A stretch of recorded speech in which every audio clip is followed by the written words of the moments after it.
আজকে আমরা সবাই দীঘায় যাচ্ছি সৎসঙ্গে। এই যে আমাদের ছাগলের দায়িত্ব আজকে আমার হাজব্যান্ডের। হাজব্যান্ড পরে যাবে, তো আমার ছেলে সামনে দাঁড়াবে। আমি সামনে নিতে আমার খুব অসুবিধা করে। আমার শাশুড়ি তাকে বুঝিয়ে শেষমেশ পিছনে বসিয়েছে।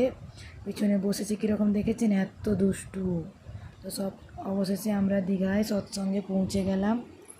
এখানে প্রচুর লোক, সব মাতাজি বাবাজিরা সবাই খাওয়া দাওয়া করে চলে যাচ্ছেন প্রসাদ নিয়ে।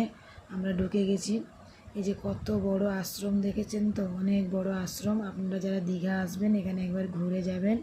ওই যে নতুন আরও একটা মন্দির হচ্ছে ছাদের উপরে, তো অনেক বড় জায়গা এখানে।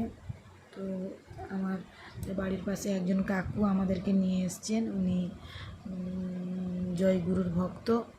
তো এখানে এই যে গুরুমার মূর্তি আছে, দেখতে পাচ্ছেন খুবই ভালো।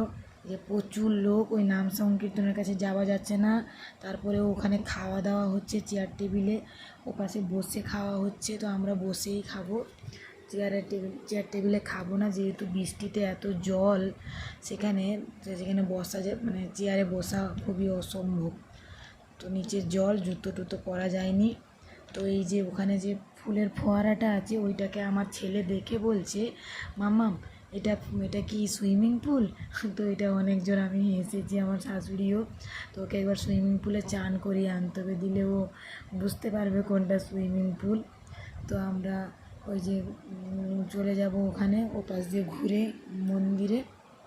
এখানে একজন দীক্ষা নিচ্ছেন জয়গুরুর।